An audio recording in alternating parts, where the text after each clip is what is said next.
Hey, good morning, or good evening, or good afternoon, wherever in the world you're listening from. I'm Dan. And I'm Daphne. And before you ask, yes, we are fully aware of what D&D usually stands for. No, we will not be rolling dice or fighting dragons, at least not today. I mean, I wouldn't rule it out. But yes, welcome, genuinely, to the very first episode of D&D Daily English. The show we've been talking about making for, 3 months now, Daphne? At least, I believe the first time you mentioned it you were on your third cup of coffee and had that slightly unhinged energy you get. That is accurate, and I stand by every word I said. But here we are, we actually did it. And if you are listening to this right now, wherever you are, thank you. Seriously, you just made our morning a whole lot better. We really do mean that. So, shall we tell them what this whole thing is actually about? Let's do it. Okay, so the why. Why does this show exist? And honestly, it started for me with this really specific frustration. I have a lot of friends who are learning English, some in Asia, some in Europe, some in South America, and they all say the same thing. I study, I take classes, I practice vocabulary, and then they go out into the real world, they try to watch the news or have a conversation with a native speaker, and it's like everything just falls apart. It's a completely different experience, isn't it? Classroom English and living English.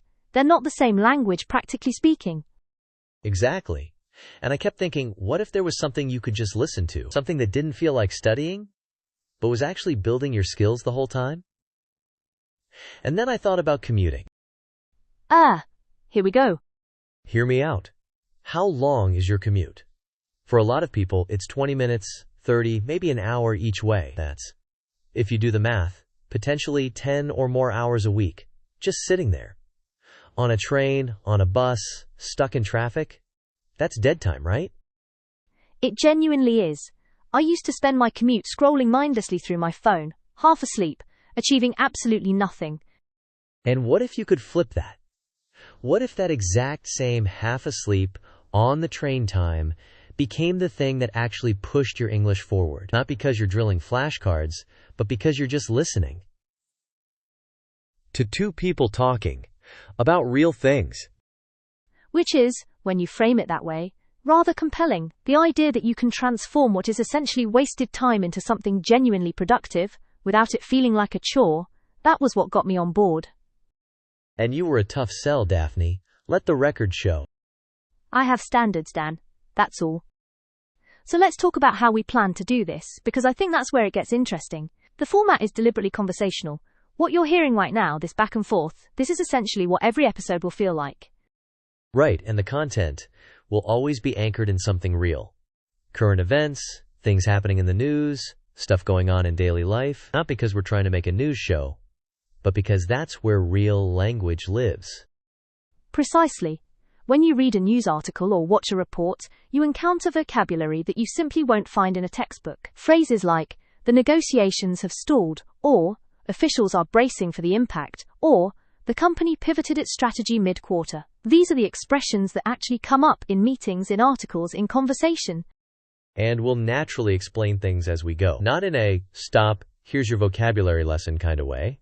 Just the way you would if you were talking to a friend who said, wait, what does that mean? Organic clarification, I think, is a good way to put it. I love that, yeah. Organic clarification. We'll break down idioms. We'll look at the difference between formal and casual phrasing. We'll talk about why something sounds natural versus a little bit off. All of that just tucked into the conversation. And the news angle is particularly useful because it keeps things fresh. There's always something to discuss. The world doesn't run out of material, unfortunately. Deeply, unfortunately. But, silver lining. Great for a podcast. Okay, so here's the thing I actually get most excited about when it comes to this show. And it's not something a lot of English learning content has, which is the accent contrast. Oh, this is my favorite part to talk about. I know it is. So here's a question for you, listener. Have you ever studied English for years, felt quite confident, and then watched a British film and thought, I understood approximately 40% of that?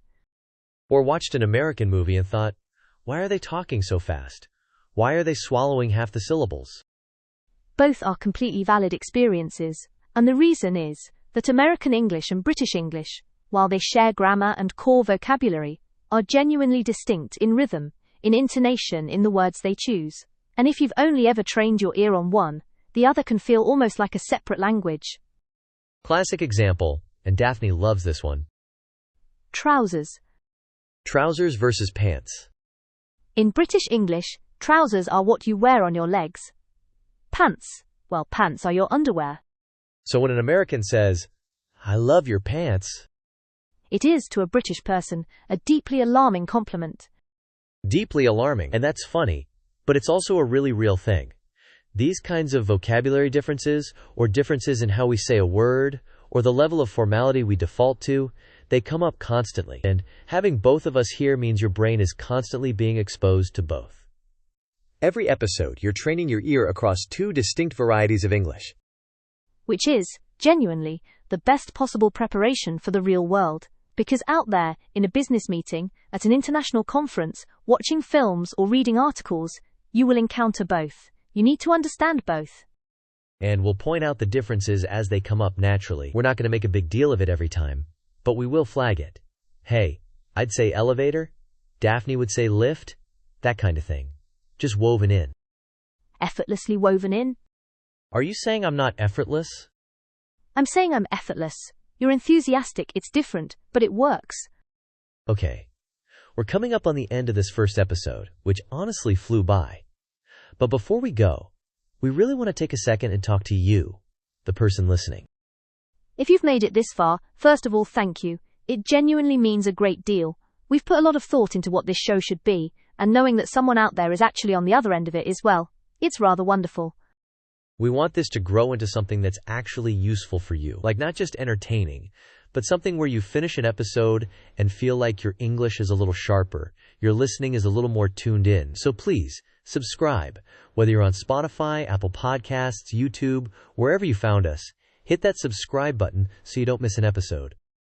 And share it. If you have a friend who's also on this English learning journey, a classmate, a colleague, someone in your study group, send it to them. This kind of thing is always better with company. And, most importantly, leave us a comment.